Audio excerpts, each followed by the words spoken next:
예, 하나님 말씀 봅니다. 하나님 말씀 히브리서 11장 8절에서 11절까지입니다. 히브리서 11장 8절에서 11절까지 같이 읽겠습니다. 믿음으로 부르심을 받았을 때에 순종하여 장래의 유업으로 받을 땅에 나아갈새 갈 바를 알지 못하고 나아갔으며 믿음으로 그가 이방의 땅에 있는 것 같이 약속의 땅에 거류하여 동일한 약속을 유업으로 함께 받은 이삭 및 야곱과 더불어 장막에 거하였으니 이는 그가 하나님이 계획하시고 지으실 터가 있는 성을 바랐음이라. 믿음으로 사라 자신도 나이가 많아 단산하였으나 잉태할 수 있는 힘을 얻었으니 이는 약속하신 일을 미쁘신 줄 알았음이라. 아멘. 예, 지난주에는 하나님의 부르심은 이중적인 부르심이다 라고 하는 사실에 대해서 살폈습니다. 우리가 1차적으로 하나님의 부르심 이렇게 말을 할 때 일반적으로 죄로 죽어있는 우리를 향해서 예수 그리스도를 통해서 죄사함과 생명을 얻으라고 하는 이런 부르심을 생각합니다. 그게 1차적인 부르심입니다. 근데 그게 전부가 아니라는 것이죠. 이런 부르심을 받은 자들을 향해서 또 다른 부르심이 있다라는 겁니다. 그게 뭐냐? 이렇게 그리스도를 믿어서 죄사함과 생명을 얻으라고 부르심을 받은 이 사람들을 향해서 그들이 그리스도 안에서 각자가 자신의 직업을 통해서 또는 일을 통해서 하나님 나라를 확장하는데 나름의 역할을 수행하라 라고 하는 이런 제2차적인 부르심도 있다라는 겁니다. 1차적인 부르심과 2차적인 부르심, 이거를 1차적인 부르심은 생명회로의 부르심, 그리고 2차적인 부르심은 일로의 부르심, 이렇게 말을 했어요. 그래서 이것을 표현하는 단어가 있었죠. 그 웹스터의 천직, vocation이라고 하는 이 천직이라고 하는 개념이 이 두 가지 부르심을 잘 성경적인 부르심의 의미로 이렇게 잘 정의를 내렸다라고 말씀드렸어요. 그리고 이 시리즈의 그 저자가 이거를 표현하는 단어 신조어를 만들었다고 했죠. 생명의 부르심, 일로의 부르심, 이거를 그 영어 단어로 life work, 그죠? life work. 그러니까 한자로 표현하면 life는 생, work는 업이잖아요. 그래서 생업 이렇게 말을 하면 우리는 생업하면 벌써 이제 직업 이렇게 생각을 하니까 그렇게는 번역을 못하고 그냥 life work 이렇게 그냥 저자가 그냥 원어 그대로 사용을 했는데 어쨌든 그런 의미입니다. 그래서 그리스도인들은 모든 그리스도인은 2차의 이중적인 부르심을 받은 존재들이다라고 하는 것을 말씀드렸습니다. 그래서 우리가 성경적인 직업관을 구축하기 위해서는 하나님의 부르심이 이렇게 영적인 것에만 국한되지 않고 우리의 삶을 전부 포괄한 이 포괄적인 부르심이다라고 하는 것을 바르게 이해를 해야 된다는 거예요. 이것을 가지고 있어야 이 책의 처음 부분에서 나왔던 그 필리핀 반군에 합류하려고 했던 그 청년들이 물었던 그 4가지 그 부르심에 대한 이 답을 제공해 줄 수 있게 된다라고 하는 것을 말씀드렸습니다. 그 4가지 필수 요소가 뭐냐? 세상에 대한 통합적인 관점, 이 세상은 어디서 와서 어디로 가는가 이런 것들이죠. 그리고 삶과 죽음의 목적이 되는 명확한 목표, 왜 살아야 되는가, 무엇을 위해서 살아야 되는가 이런 것들에 대한 답을 제공해 줄 수 있어야 돼요.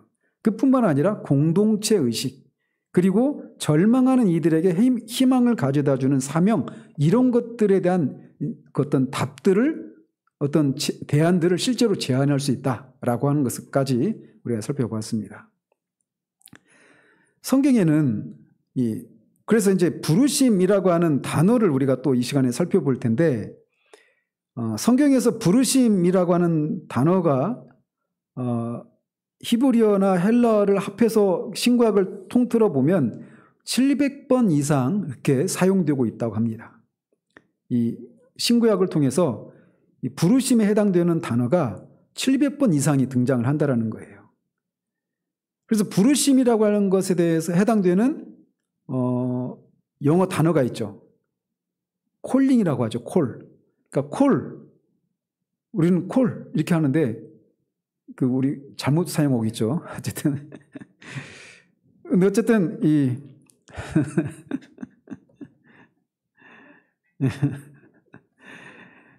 어쨌든 이 영어 단어 이 콜이라고 하는 단어가 다양한 의미가 이렇게 내포되어 있잖아요. 콜이라고 하는 거 전화한다, 방문한다, 뭐 다양한 그런 의미가 포함되어 있는데 이런 것처럼 이 영어 단어 콜에 해당되는 히브리어나 헬라어 단어에도 다양한 의미가 담겨 있다라는 겁니다. 그래서 신약의 헬라어에 해당되는 영어 콜에 해당되는 헬라어 단어는 켈레오라고 하는 단어입니다. 켈레오. 그래서 이건 부르다 또는 호명하다 이런 뜻이에요.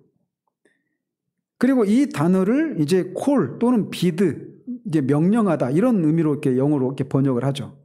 그런데 이 켈레오, 부르다라고 하는, 호명하다라고 하는 이 단어가 어원이 명령하다, 지시하다라고 하는 그런 단어로부터 나왔습니다. 그러니까 어원이 그런 단어예요. 그래서 만찬으로 초대하는 거 또는 구원으로 부르시는 하나님의 초청 같은 그런 의미로 사용할 수가 있는 겁니다. 그러니까 구원받으라고 하나님이 초청하는 거, 부르는 거 이런 의미로도 사용될 수 있단 말이죠. 그리고 이 구약에서는 신약에서 헬라어가 부르다라고 하는 단어가 켈레오라고 하는 헬라어 단어라면 구약에서는 카라라고 하는 단어입니다. 히브리어로 카라. 이것은 부르다 또는 부르짖다 이런 의미입니다. 또 송환하다, 초대하다, 임명하다, 뭐 부르다, 맡기다, 호명하다, 부여하다 이런 의미로 다양한 의미가 담겨 있어요. 이 헬라어나 히브리어 단어 안에, 이 부르다라고 하는 단어 안에는. 그래서 이런 성경적인 이 개념을 이제 지난주에 살폈던 노아 웹스터가 저번에는 보케이션이라고 하는 단어를 살펴봤잖아요. 그런 것처럼 이 콜에 대해서도 성경적인 의미의 정의를 내리고 있습니다. 이 웹스터 사전에 보면. 그래서 이 일반적인 의미로는 이게 명명하다, 명칭을 부여하다, 이름을 붙이다 이런 의미가 있어요. 콜이라고 하는 단어가. 그리고 또 성경적인 의미로는 그리스도와의 연합으로 초대하다 이런 의미도 있다라는 것이죠. 그래서 일반적인 의미로는 모임에 참여하도록 소집하다, 소환하다 또는 어떤 것에 임명하다 이런 의미도 있습니다. 그러니까 일반적인 의미로는 다양한 의미가 있어요. 명령하다, 이름을 명명하다 또는 소환하다, 모임을 지시하다, 명하다, 모임을 통보하다 또는 어떤 업무에 임명하다 이런 식으로 다양한 의미가 담겨 있어요. 콜이라고 하는 단어에 일반적인 의미로. 그런데 성경적인 의미로, 영적인 의미로는 그리스도와의 연합으로 초대하다 또는 이끌다 이런 의미가 있다는 것이죠. 그리고 복음을 알고 믿고 순종하도록 이끌다 이런 의미도 담겨 있다. 이렇게 콜이라고 하는 단어를 일반적인 의미로만 번역하지 정의를 내리지 않고 성경적인 의미로도 영적인 의미로 이렇게 포함을 해서 콜이라고 하는 단어를 그렇게 정의를 하고 있습니다. 그래서 하나님이 우리를 부르셨다라고 할 때는 이 두 가지 의미가 있다라는 거예요. 그리스도를 우리가 지난주에 살폈던 것처럼 이중적인 부르심이라고 그랬잖아요. 그리스도를 믿음으로 죄사함을 받고 생명을 얻도록 우리를 초청하다, 부르다 이런 의미가 있다라는 거예요. 이런 한 가지 의미가 있고 또 하나는 그렇게 부르심을 받은 우리에게 이름을 붙여주다. 어떤 직무에 우리를 임명하다. 이런 의미도 담겨 있다라는 겁니다. 그러니까 하나님이 우리를 부르셨다라고 할 때는 이 이중적인 의미가 있는 거예요. 그래서 그리스도를 믿어서 생명을 얻도록 우리를 부르신다라고 하는 이런 영적인 의미가 하나가 있고 또 하나는 그렇게 부르심을 받은 우리에게 어떤 임무를 임명하고 우리를 어떤 이름으로 불러주고 이런 의미가 있다라는 겁니다. 그래서 하나님이 그 이름을 지어주시잖아요. 창세기에서 보면. 그래서 빛이 있으라라고 말하고 빛을 낮이라 하고 어둠을 밤이라 하고, 그리고 별들을 만들고 낮을 주관하는 그 광명체를 태양이라고 하고 밤의 그 광명체를 달이라고 하고, 이름을 별들도 각각 다 이름으로 불러주신다고 하잖아요. 그러니까 하나님이 이름을 지어주셨다. 어떤 것은 그것은 뭐냐면 그 존재가 그냥 있으나마는 one of them 이런 개념이 아니에요. 그 하나하나가 다 의미가 있는 거라는 거죠. 상대적으로 능력이나 영광과 이런 것들이 차이는 있지만 그렇다고 해서 어떤 열등하다고 생각하는, 낮다고 생각하는 그런 존재가 아무런 의미가 없거나 이러지 않다라는 겁니다. 다 나름으로 의미가 있는 거예요. 근데 그리스도인들은 이렇게 다 하나님으로부터 이중의 부르심을 받은 존재들이다라고 말하는 거예요. 그러니까 그리스도인의 삶에 그렇게 하나님이 부르셔서 이름을 붙여주실 뿐만 아니라 우리에게 어떤 직무를 맡도록 그렇게 임명하셨다, 이런 의미도 있다라는 겁니다. 그래서 구원받았다라고 할 때, 하나님의 부르심을 받았다라고 할 때는 이게 그냥 구원받고 생명을 얻는 이런 차원에서 그치는 것이 아니라 우리의 존재가 의미가 있게 되어지는 것을 의미하기도 하고, 그냥 의미가 있는 존재로 그냥 가만히 있는 것이 아니라 그런 의미가 있는 존재가 무엇인가를 위해서 하나님이 무엇을 하도록 우리에게 어떤 자리에 우리를 임명하셨다, 이런 의미도 있다라는 것입니다. 그러니까 그리스도인이 된다라고 하는 것은 그리스도인이 되는 것 그 자체로 생명을 누리게 되는 것을 의미하기도 하고, 또 그 존재 자체가 의미가 있는, 가치가 있는 그런 존재가 되는 것이기도 하고, 또 동시에 그 각자를 향한 각자가 행해야 될 어떤 임무가 있다라고 하는 것을 말해주는 거예요. 그래서 이 세상에서는 있으나마나한 존재 또는 없어야 될 존재, 이렇게 세상을 있어야 될 존재, 있으나마나한 존재, 있어서는 안 되는 존재, 이런 식으로 구분을 하지만 그리스도 안에서 하나님 안에 있는 모든 신자들은 다 반드시 있어야만 하는 그런 존재라는 것입니다. 그리고 그들에는 다 각자 어떤 의미가 있고 존재의 부르심으로서, 그 부르심 받은 자로서 해야 될 그런 일들이, 미션이 있다라는 것입니다. 근데 우리가 일반적으로 생각할 때 뭐예요? 소명이 있느냐라고 할 때, 소명, 이 부르심, 이걸 생각할 때 가장 먼저 뭘 떠올려요? 목사의 소명이 있느냐, 영적인 어떤 소명, 뭐 찬양 사역자로서의 소명, 사모로서의 소명, 어떤 목사로서의 소명, 선교사로서의 소명, 이런 용어로 소명이라고 하는 단어, 부르심이라고 하는 단어를 그런 영역에 국한시켜서 사용하지, 일반적인 삶의 자리로서의 그런 소명, 이런 것들을 거의 생각하지 않는단 말이에요. 그런데 성경적인 개념의 부르심은 그렇지가 않다는 겁니다. 모든 사람에게 이런 아까 말한 그런 각자의 그런 자리로 부르시는 그런 부르심의 소명이 분명히 따로 있습니다. 그런데 이게 영적인 사역을 감당하는 사람에게만 소명이 있는 게 아니라는 거예요. 모든 신자들에게 다 소명이 있다는 겁니다.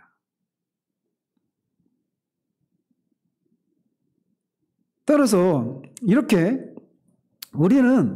하나님은 이렇게 우리를 모두 불러내신 자들입니다. 교회는 뭐냐면 이 불러내심을 받은 자들의 모임, 이런 의미도 있어요. 에클레시아라고 하는 단어가 그런 헬러가 그런 겁니다. 에크가 밖으로, 클레오는 부르다, 이런 거예요. 밖으로 불러냄을 받은 자들이에요. 어디에서? 어디 있던 존재?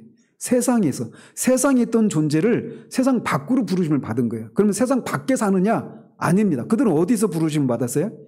세상 안에서 부르심을 받았는데, 물리적인 공간을, 세상이라고 하는 물리적인 공간을 벗어나서 부르심을 받아서 부르심을 받은 자들의 어떤 계토를 형성하고 거기에서만 그들을 하나님을 살도록 부르심을 받은 게 아니라는 거예요. 세상 한복판에서 특별한 어떤 목적을 위해서 부르심을 받았다라는 것입니다. 그게 교회예요. 그리고 그 교회를 구성하는 모든 한 사람 한 사람에게 다 그런 부르심이 있다라는 겁니다. 부르심이 있다라는 겁니다. 소명이. 제가 마음이 바쁘니까 막 합성어가 나와버리는데, 막 단어가 합쳐져 버리는데, 어쨌든 하나님은 우리를 이렇게 부르셨습니다. 그런데 이렇게 부르셨을 뿐만 아니라 하나님은 우리를 그 부르심에 합당한 자로 준비시키시는 분이시다라는 겁니다. 이것은 뭘 통해서 알 수 있느냐면 첫 번째 부르심을 받은 존재들이 누굽니까? 아담이죠. 아담과 하와죠. 아담과 하와에게는 어떤 부르심이 있었어요? 생육하고 번성하라. 문화 창조자로서의 최초의 부르심을 받은 자들이 아담과 하와예요. 근데 그 사역을 감당하도록 하나님이 그들에게 그냥 생육하고 번성하고 이 땅에 충만해서 땅을 정복하고 다스리라 이렇게 명령만 내리신 게 아니죠. 이 명령, 이것을 위해서 부르심을 받았는데 그 명령을 내리시기 전에 하나님이 그들에게 뭔가를 하셨어요. 뭘 하셨을까요? 그들에게 복을 주셨어요. 하나님이 그들에게 복을 주시며 이런 일을 하라고 명령을 내리신 겁니다. 그래서 구약에서 이 복주다라고 하는 이 단어가 한 330번 정도 등장을 한대요. 저는 세보지는 않았는데 아무튼 저자가 그래요. 근데 이게 어떤 뜻이 있느냐면 성공과 번영, 다산, 장수할 수 있도록 능력을 부여하다 이런 의미가 담겨 있습니다. 그래서 하나님은 아담과 하와가 하나님께 받은 목적을 성취할 수 있도록 복을 주셨어요. 그리고 그것을 실현할 수 있는 장을 제공하셨죠. 그게 뭐예요? 세상이에요, 세상. 그래서 그들이 그런 천직을 실현하도록 세상을 주신 것입니다. 마찬가지로 아브라함도 부르셨어요. 이제 아브라함이 두 번째 등장을 합니다. 그래서 아브라함을 통해서 모든 민족의 열방이 복을 받는 통로가 되도록 그를 부르셨죠. 근데 그를 부르실 때도 똑같이 어떻게 말씀하시냐면 내가 너에게 복을 주어 라고 그렇게 말씀하십니다. 또 모세에게 시내산에 도착했을 때 모세에게 장막을 지으라고 명령을 하시죠. 그 장막을 짓도록 부르심을 받았어요. 그리고 그에게 그냥 그 명령만 내리신 것이 아니라 그것을 수행할 수 있도록 사람을 붙여주시고 또 재료들을 주십니다. 예수님도 마찬가지죠. 예수님도 제자들에게 땅끝까지 이르러서 내 증인이 되라고 하는 그런 지상 명령을 내리시는데 그것을 위해서 뭘 하셔요? 제자들을 훈련시키고 준비시키는 3년의 기간이 있었던 거죠. 그리고 그것을 감당할 수 있도록 뭘 하라고요? 성령의 능력을 힘입어서 나의 그 지상 명령을 그 과업을 수행하라 라고 말씀하신단 말이에요. 그래서 하나님은 우리를 불러내실 뿐만 아니라 그 부르심에 합당하도록 우리를 준비시키는 일까지 하신다라는 겁니다. 그렇다면 준비시킨다라고 하는 것이 어떤 의미가 있는가? 이게 영어로는 equip이라고 하는 단어예요. E-Q-I-U-P, equip. 여기서 이제 equipment이야, 장비 이런 거에 나오는 거죠, 여기죠. 근데 이 신약에서 준비시키다라고 하는 단어가 헬라어로 카타르티스모스라고 하는 단어입니다.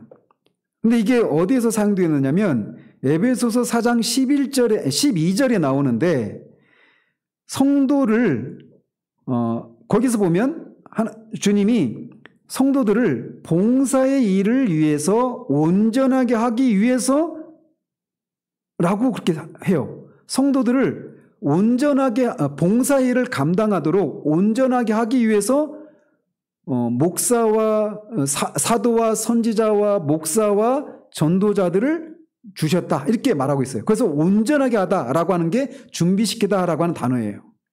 헬라어로. 그래서 이 단어는 정돈하다, 대비시키다, 강하게 하다, 마땅히 되어야 할 존재로 만들다라고 하는 그 단어에서 파생된 단어입니다. 그래서 똑같은 단어가 히브리서 13장 20절 21절에도 사용되는데 평강의 하나님이 모든 선한 일에 너희를 온전하게 하사 자기 뜻을 행하게 하시고 이렇게 말을 해요.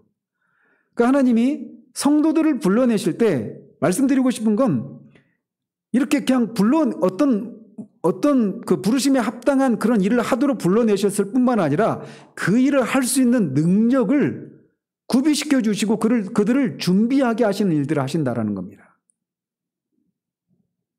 이처럼 구약과 신약은 하나님이 우리 삶을 향한 목적을 가지고 계시다라고 하는 것을 말해주고 있고 그 목적을 위해서 우리를 준비시킨다라고 하는 것을 말해주고 있어요. 그래서 지난주 본문이었던 시편 139편 13절에서 16절까지 보면 시편 기자가 이것을 자기 개인에게 이렇게 적용을 하는데 그 구절 중에 거기서 이런 표현이 있어요. 나를 지으심이 심히 기묘하심이라 이런 표현을 합니다. 하나님이 자신이 태어나기 전에 복중에 자신을 어떤 것을 위해서 부르셨고 그것을 위해서 하나님이 그를 준비시키셨다 이렇게 말하고 있단 말이죠. 근데 이게 시편 기자만에게 해당되는 것이 아니라 모든 그리스도인들에게 해당되는 것이다 라는 겁니다. 그래서 우리 모든 그리스도인들은 모든 사람들이죠 사실. 근데 그거를 이제 그리스도인이 아닌 불신자들은 그걸 모르고 있을 뿐이죠. 그래서 우리는 특별한 목적을 위해서 심히 기묘하게 지음을 받았습니다. 근데 외적으로 보면 막 어떤 신체적인 장애가 있고 어떤 정신적인 장애가 있고 이런 것이 있는 모습으로도 지어줄 수 있어요. 그죠? 그런데도 하나님이 다 어떤 특별한 목적을 가지고 그렇게 다 지으셨다라고 말하고 있단 말이죠. 그래서 하나님으로부터 어떤 목적이 없는 그런 존재는 없어요. 다만 문제는 내가 어떤 목적으로 내가 목적을 가진 존재인지를 발견하지 못하고 알지 못해서가 문제이지 그것이 없는 사람은 없단 말이에요. 그리고 그렇게 어떤 특별한 목적을 해서 지음 받았을 뿐만 아니라 그 목적을 이루도록 우리를 만들고 준비시키고 자연적이거나 영적인 은사를 주신다라는 겁니다. 우리는 오늘날은 이제 그 DNA가 우리의 어떤 기질과 성품과 어떤 능력과 이런 것들을 결정한다 이렇게 생각하잖아요. 그죠? 사실이잖아요. 그런 것들이 영향을 주잖아요. 그런 것처럼 나만을 위한 부르심을 결정하는 형이상학적인 DNA도 있다. 이렇게 저자가 말을 해요. 그러니까 어떤 물질적인 DNA뿐만 아니라 형이상학적인 그런 DNA가 있다라는 겁니다. 그래서 다른 사람은 누구도 나처럼 할 수 없는 그 특별한 일을 위해서 우리가 다 지음받았다라는 겁니다. 그래서 경제 철학자인 마이클 노박이라고 하는 분이 이렇게 표현을 했다고 그래요. 역사의 밤하늘을 지나는 유성처럼 개개인은 그 사람이 추구하는 부르심의 궤도로 구분된다. 이렇게 말을 합니다. 그렇다면 모두가 다 어떤 그런 특별한 목적을 위해서 부르심을 받았고 그 특별한 목적을 위해서 준비시켜 주신단 말이에요. 어떤 형이상학적인 DNA가 있어요. 그런데 그것에 따라서 우리가 지난주와 연결해서 말하면 그 부르심을 수행하도록 각자에게 어떤 특별한 그 은사들, 자연적이고 영적인 은사들을 주셨죠. 그리고 그것은 다 사람마다 다릅니다. DNA가 똑같은 사람이 하나도 존재하지 않는 것처럼 세상에서 나라고 하는 존재는 나밖에 없잖아요. 이전에도 없었고 지금도 없고 앞으로도 없단 말이에요. 그렇게 오직 그런 의미에서 유일무이한 존재이죠. 모든 사람들은. 그리고 그 사람을 통해서만 할 수 있도록 하나님이 특별한 자리로 우리를 부르신 거예요. 그 일을 수행하는 자리, 이거를 지난주의 용어로 보케이션, 천직 이렇게 부른단 말이에요. 그죠? 그런데 그렇다면 이 진리에 따르면 직업에는 귀천이 있으면 됩니까? 안 됩니까? 근데 현실은 어때요? 있잖아요. 그러니까 이제 이걸 가지고 우리가 지금 배우는 것들을 우리 현실을 바라보는 그런 세계관을 우리가 형성하는 과정인 거예요, 이게. 자, 근데 직업의 귀천이 없어야 돼요. 그리고 그 모든 것들은 다 그 사람이 그 어떤 일들을 감당하도록 그에게만 주신 독특한 그런 삶의 자리란 말이에요. 그러니까 그 나름대로 다 가치가 있는 자리예요. 그런데 현실은 직업의 귀천이 없어야 되는데 현실은 직업의 귀천이 있단 말이죠. 우리나라에서 모든 사람들이 다 대학을 가야 돼. 그것도 좋은 대학. 이제 서울대 가서도 자퇴하죠. 왜? 의대 가려고. 카이스트고 뭐 어디고 뭐 들어갔다가 요즘 다 의사, 한의사, 약사, 변호사 이런 사람 되려고 합니다. 다 그런 데를 그만둬요. 목사나 집사 되려고 그런데 그만두는 사람 한 명도 못 봤는데 어쨌든 지금 우리 현실이 그렇잖아요. 그리고 그러니까 제가 이제 이거를 우리의 현실을 바라보는데 어떻게 적용해야 되는가를 구체적인 사례를 가지고 말씀드리려고 이런 얘기를 드리는 거예요. 이게 탁상 공론이 아니라는 겁니다. 그래서 다 사람들이 한의사나 의사, 약사, 법조인만 되려고 하는 이런 현상의 배후에는 직업의 귀천이 있으니까 이런 일들을 하는 거예요. 직업의 귀천에 뭘 가지고 따져요? 소득이잖아요, 소득. 그죠? 그러니까 이런 문제는 또 어디로 할 수 있느냐면 똑같은 일을 하고 있는데 그 사람이 정규직이냐 비정규직이냐에 따라서 동일한 노동을 하고 있는데 임금이 달라요. 이것도 성경적인 원리와 다르죠. 말씀드리고 싶은 건 뭐냐면 이런 식으로 그러니까 이런 이 성경적인 가치관들 우리가 다 문화 창조자로 부름을 받았다고 그랬잖아요.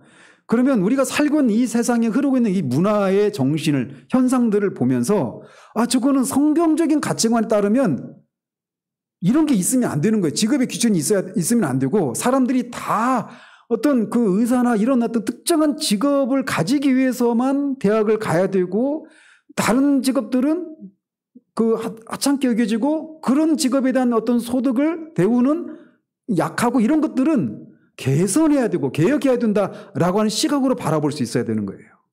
그죠?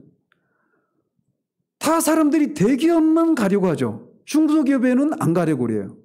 외국인 노동자를 들여와야 합니다. 왜 그래요? 임금차가 나니까. 왜 임금차가 나요? 여러 가지 원인이 있겠지만 대기업들이 중소기업의 납품 단가를 후려친다든지 이런 게 지금 제가 말씀드리고 싶은 거 뭐냐면 제가 어떤 정치와 경제 이런 얘기를 하려고 하는 게 아니라 성경적인 그런 가치관으로 그런 세상을 보면 지금 어그러져 있는 모습들이 굉장히 많이 존재하고 있단 말이에요. 이 세상 속에서 여전히 우리는 문화 창조자로서 하나님 나라의 그런 가치관들을 실현하는 그런 사람들로 부르심을 받았다라는 겁니다.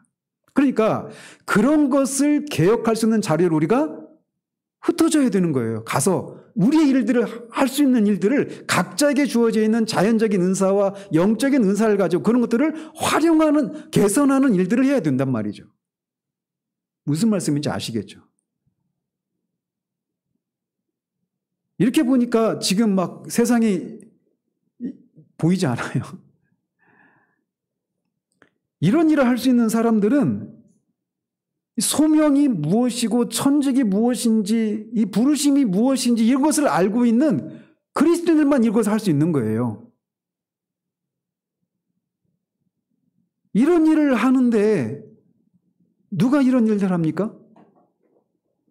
사회에서 벌어지고 있는 이런 다양한 이런 것들을 개선하고 개혁하는데 대부분은 어떤 정치가들 이런 사람들이 하잖아요. 정치가나 그 행정관료나 이런 사람들이. 그래서 우리가 그런 것들에 그냥 이런 것은 우리의 이런 영역들은 우리의 관심 대상도 아니고 우리는 그런 것보다는 더 어떤 영적인 것에 우리의 마음을 쏟고 막 이렇게 막 교회에서 열심히 찬양하고 기도하고 성경 공부하고 이런 것에만 우리의 마음을 시간을 쏟아서는 안 된다라고 하는 것을 말씀드리는 거예요. 이런 일을 하려면 어떻게 돼요? 열심을 내야 되는 거예요. 열심히 공부하고 배우고. 그런데 그것을 하기 전에 먼저는 우리의 부르심이 무엇인가를 먼저 확인해야 되는 것이 필요한 거죠. 아시겠죠? 그래서 우리는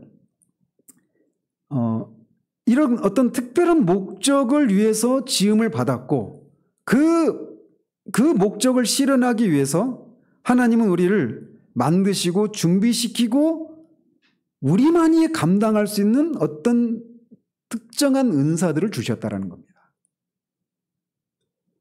하나님 당신과 함께 일하면서 역사의 향방을 결정하는 자로 인간을 지으셨습니다. 그래서 각 사람의 말과 행동은 다른 사람, 공동체, 나아가서 나라의 역사에 영향을 끼치기도 합니다.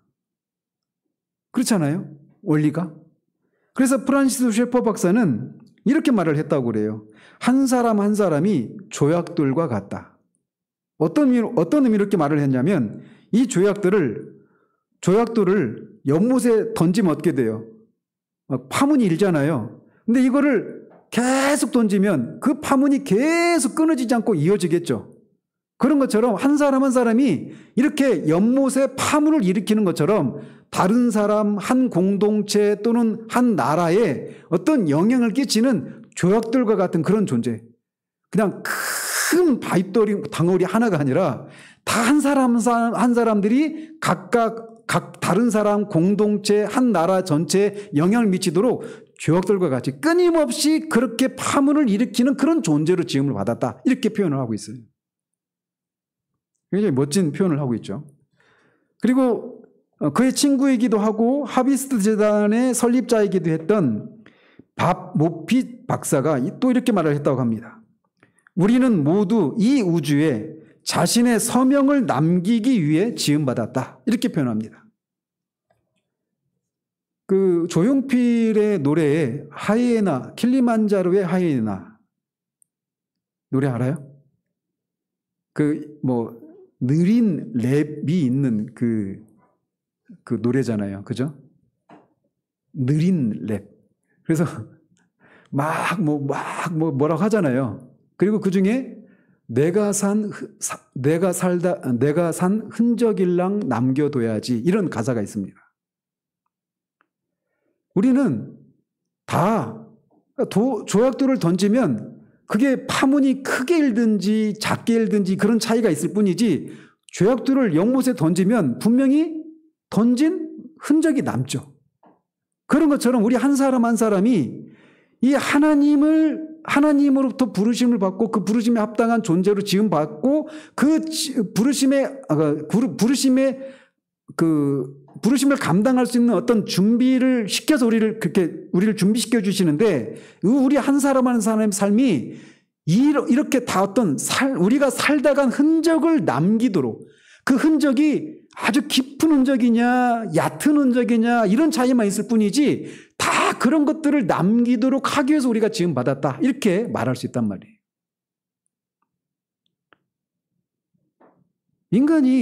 인간이라고 하는 존재는 하나님이 이렇게 하나님이 세상을 창조하셨을 때 목적이 있으셨잖아요. 그죠? 여러 번 강조해드린 것처럼 하나님 나라를 건설하는 거예요. 하나님은 목적을 가지시고 창조하셨고 그 창조의 목적을 이루기 위해서 이 세상에 일어나는 모든 것들을 섭리하신단 말이에요. 그 모든 것 안에 우리도 있고 우리가 직면하는 모든 일들이 다 그 안에도 포함되는 거죠. 그렇기 때문에 우리의 존재 하나하나 그리고 우리가 하는 모든 것들이 다 이 하나님 나라라고 하는 전체 이 큰 이야기 속에서 다 의미가 있다라는 거예요. 인간은 이런 목적을 가지시고 창조하셔서 그 목적을 이루시기 위해서 섭리하시는 하나님에 의해서 창조를 받았기 때문에 인간이라고 하는 존재는 기본적으로 어떤 목적과 의미와 성취를 갈망하는 존재로 지음을 받았습니다. 그거를 자신의 말로 얼마나 조리 있게 논리적으로 설명하느냐 그렇지 못하느냐의 차이만 있을 뿐 인간에게는 기본적으로 그것이 우리 영혼 깊은 곳에 있는 거예요. 왜냐하면 우리는 분명한 목적을 위해서 지음받은 존재이기 때문에 그렇습니다. 1차적으로 우리는 우리를 부르시는 영원하신 분, 즉 하나님을 위해서 지음을 받은 것입니다. 그래서 일찍이 성 어거스틴이 그 참여록에서 그런 얘기를 한 거예요. 아버지여, 당신은 당신을 위해서 우리를 지으셨나이다. 우리가 당신의 품에 안기기 전까지 우리에게는 참된 만족이란 있을 수 없습니다. 아버지여, 내가 당신의 품으로 날아가나이다. 우리 인간이라고 하는 존재는 그런 존재인 거예요. 하나님을 위해서 지음을 받고 부르심을 받은 존재입니다. 그래서 오스게니스는 이렇게 말을 합니다. 우리 인간이 욕망을 느낀다는 사실 자체가 우리가 피조물임을 입증한다. 우리 스스로는 불완전하기 때문에 우리를 완성시켜 주리라고 생각되는 것이면 무엇이든 원하게 되는 것이다. 피조물이기 때문에, 완전하지 않은 존재이기 때문에, 하나님은 완전하신 분이시기 때문에 이런 갈망이 없죠. 하나님에게 갈망이 있다라고 하는 얘기는 무엇인가 부족한 것이 있다라고 하는 것을 말하는 거예요. 그런데 하나님에게는 그게 없어요. 완전하신 분이시니까. 그런데 우리에게는 그 무엇인가, 우리를 완전하게 해준다고 생각하는 그 무엇인가를 향한 갈망이 있습니다. 그 사실이 우리가 피조물이구나 라고 하는 것을 말해준다라는 것이죠. 그게 어떤 사람에게는 돈이 될 수도 있겠고, 명예가 될 수도 있겠고, 권력이 될 수도 있겠고, 쾌락이 될 수도 있겠고, 또는 어떤 종교적인 카타르시스, 어떤 엑스터시, 그런 것이 될 수도 있는 거예요.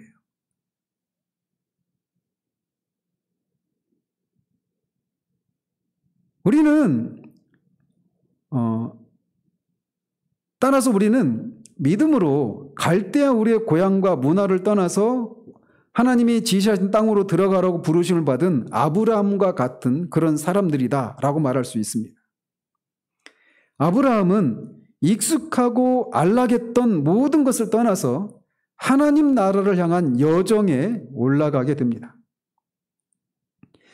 그가 광야에서 헤매면서 무엇을 찾아다녔을까요? 히브리서 기자에 의하면 하나님의 성입니다. 하나님의 도성이에요. 옛적의 모든 성도들이 다 그랬습니다. 그들도 하나님의 도성을 찾아서 광야 같은 세상을 헤맸죠. 그들은 모두 약속된 것을 받지 못하고 멀리서 그냥 환영하고 그렇게 믿음 가운데 죽었습니다. 아브라함과 구름같이 둘러싼 허다한 증인들처럼 우리도 하나님 나라를 고대하며 우주 속에서 우리의 자리를 찾아 헤매는 여행길의 순례자이자 낯선 땅의 이방인입니다. 이걸 이제 필그림이라고 하잖아요. 순례자예요, 우리는 다. 그래서 오스게니스는 이렇게 말을 했습니다. 만유의 창조주에게 개인적으로 부름받은 우리는 우리 삶의 1분 1초를 우리가 하는 일 속에서 의미를 부여받는다. 언제나 더 높이, 더 깊이, 더 멀리 가라고 부르신다. 내면 깊은 곳에 숨겨진 은사와 열망을 발견한 우리는 직업을 생각하기 전에 언제나 소명을 먼저 생각해야 하며 소명 안에서만 일의 진정한 만족을 누릴 수 있다는 사실을 깨닫는다. 하나님은 우리를 부르셨다. 그리고 우리가 그 부르심에 답하며 우리 자신의 잠재력을 완전히 발휘할 때만큼 진정한 자신이 드러나는 때는 없다 라고 말을 합니다.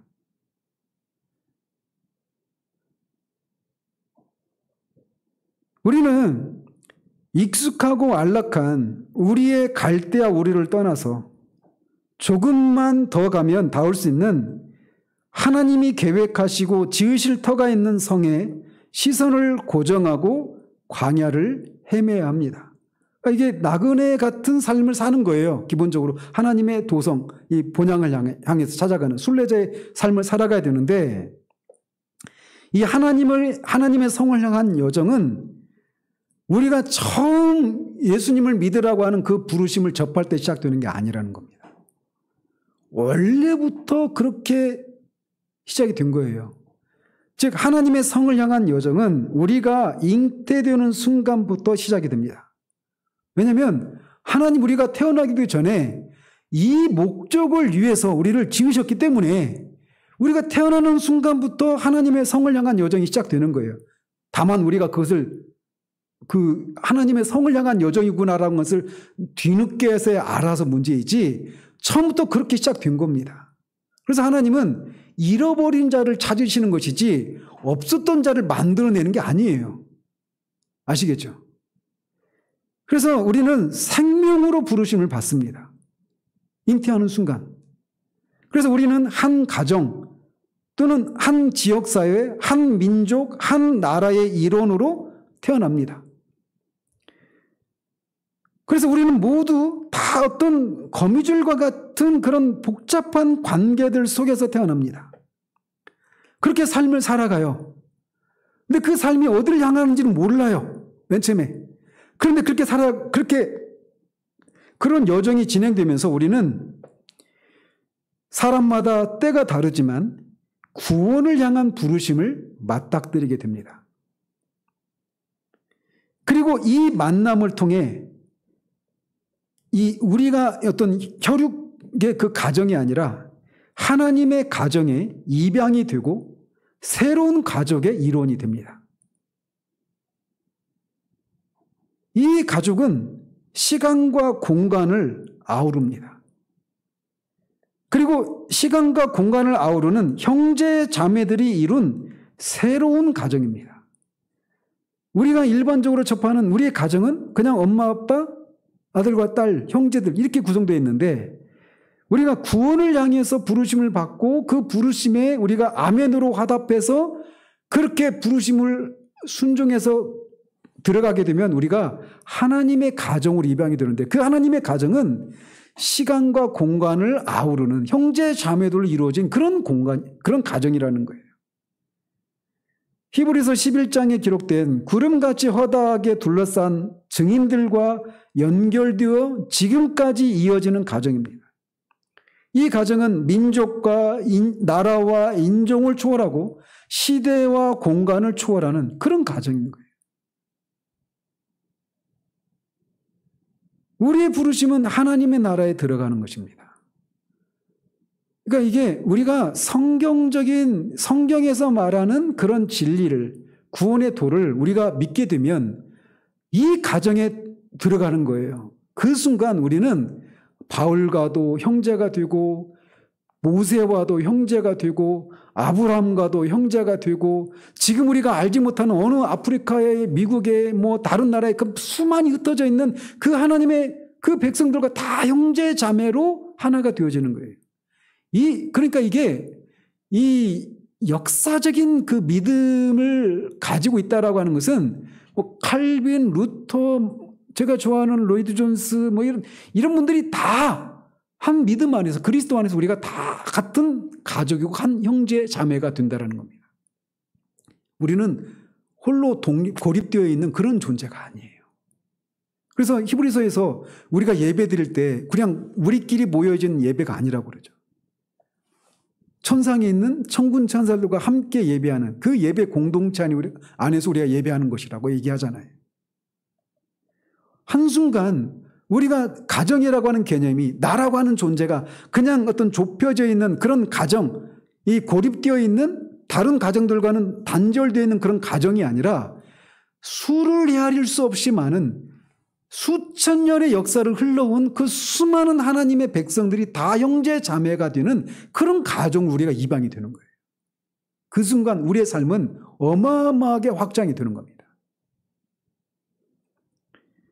우리의 부르심은 결국 하나님의 나라에 들어가는 것이에요. 그런데 이 하나님의 나라로 들어가는 여정에서 우리는 일을 하고 그 일을 하는 자리로 가라고 하는 하나님의 부르심을 이어받은 거라는 거예요.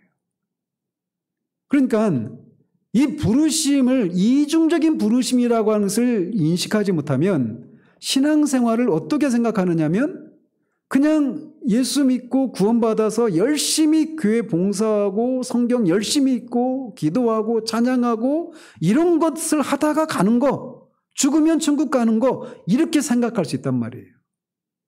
근데 그렇지 않다라는 겁니다. 그 천국을 향한 여정 가운데 우리가 그 도중에 우리가 이 하나님 나라의 가치관을 각자에게 주어진 은사를 사용해서 그 가치관을 드러내는 그 천직으로 우리가 부르심을 받았다라는 거예요.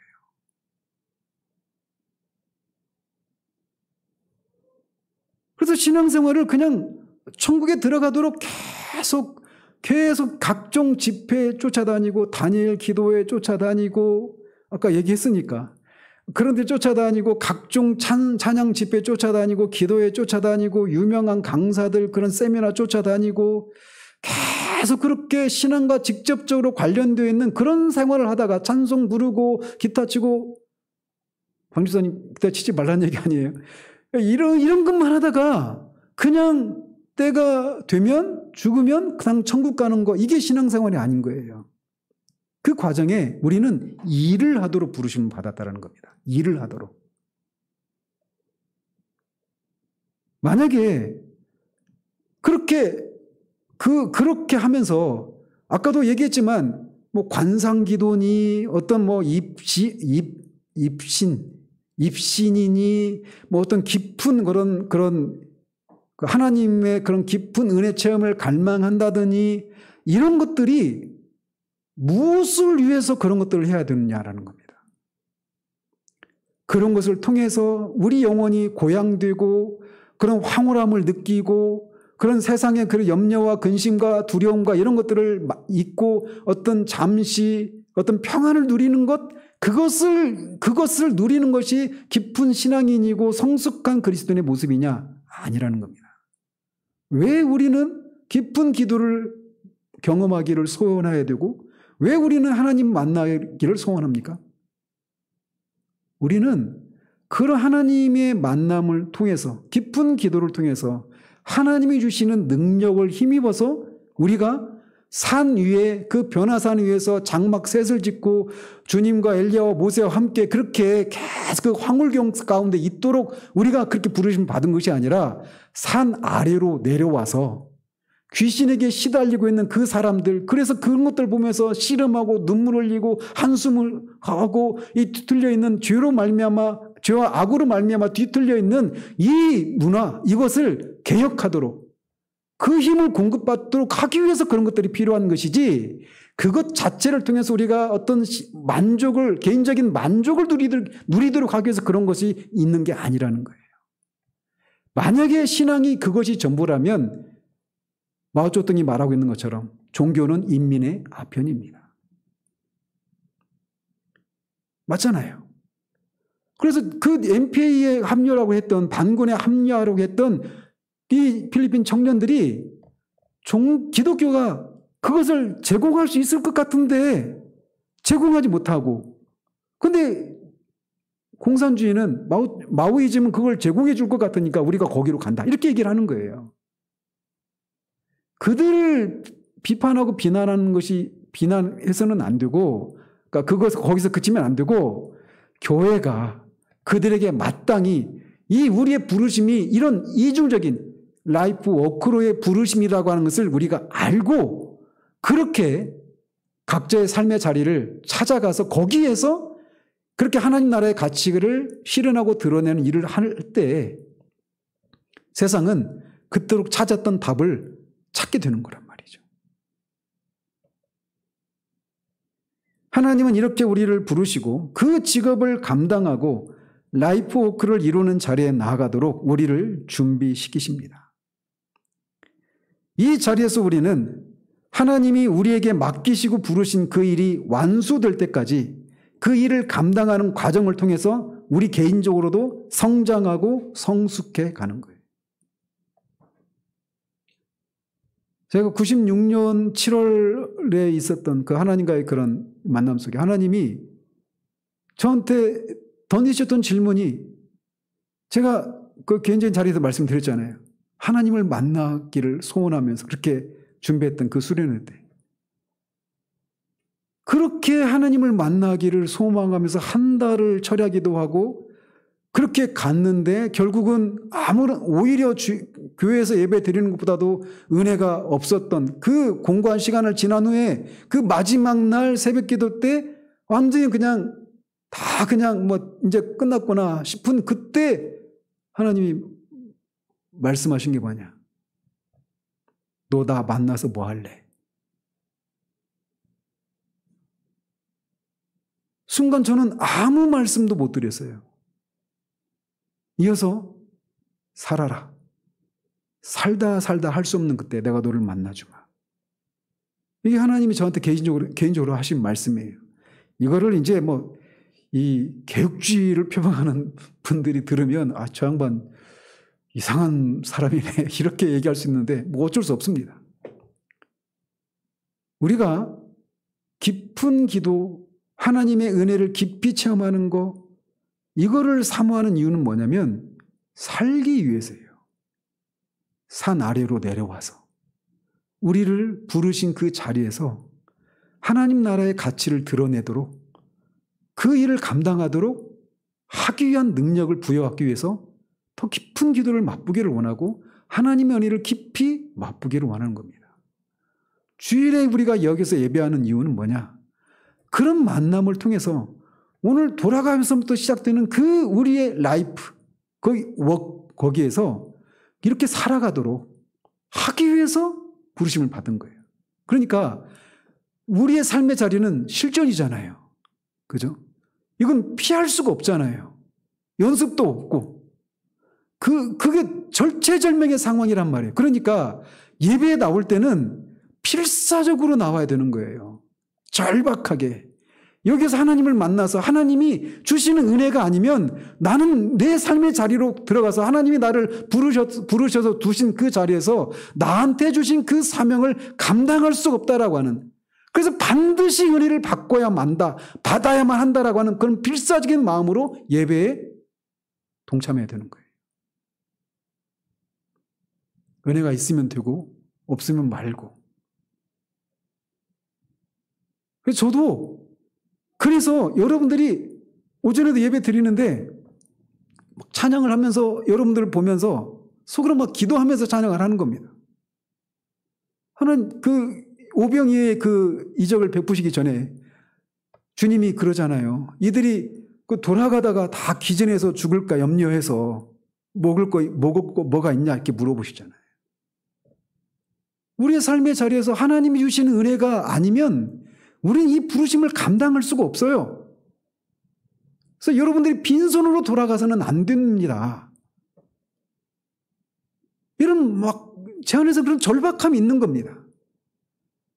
그리고 많은 경우에 그런 것이 없었다고 생각되는 주일 오후에 저는 정말 여러분들은 오늘 은혜가 없었네 이렇게 돌아가시겠지만 저는 쥐구멍에라도 들어가고 싶은 그런 처참한 마음이에요. 그걸 매주 반복하는 겁니다. 그래서 저를 위해서 기도가 필요한 거예요. 그래서 어떤 라이프 워크든 간에 하나님의 목적, 그분의 이야기를 바탕으로 이해해야 합니다. 여기에 우리의 삶의 존재 이유가 거기에서 발견되는 거예요. 그리고 그때 우리의 일이 비로소 의미가 있는 거예요. 이 일을 통해서 내가 많은 소득을 얻고 안정적인 삶을 살기 위한 것이다. 이런 수준이 아니라. 비록 그것이 그런 자리가 아니라 하더라도 이 일은 나만 감당할 수 있도록 하나님이 나에게 주신 자리라고 하는 그 소명의식을 가지고 거기에서 의미가 있는 삶을 살아낼 수 있는 겁니다. 그렇게 살아가고 있는 우리를 보면서 사람들이 저 소득이 저것밖에 안 되고 무슨 의미로 무슨 재미로 살까 우리를 우습게 본다 하더라도 조롱한다 하더라도 괴념하지 않을 수 있어요. 그 힘이 이것을 아는 데서 온단 말이죠. 하나님은 그분의 나라를 확장하시고 만물을 그분과 화목하게 하려고 일하고 계십니다. 그리고 그분과 함께 이 일을 함께 하자고 우리를 부르시고 있는 거예요. 그러니까 우리 존재, 아까 오스게니스가 말하고 있는 것처럼 우리에게 주어진 1분 1초가 다 이 목적에 우리가 부르심을 받았다라고 하는 인식을 할 때 다 의미가 있는 겁니다. 오늘 내 자리에서 그 거실에 막 걸레로 청소하고 이런 것도 여기에 연결될 때 의미가 있는 몸짓이 되는 거예요. 그렇게 볼 때 우리의 삶은 갑자기 모든 것들이 다 샤방샤방 막 그런 가치가 다시 확인이 되는 겁니다. 아직도 한 절반 정도 했어요. 구체적으로 우리가 어떻게 살아야 되는가 이런 얘기를 이제 해나갈 겁니다.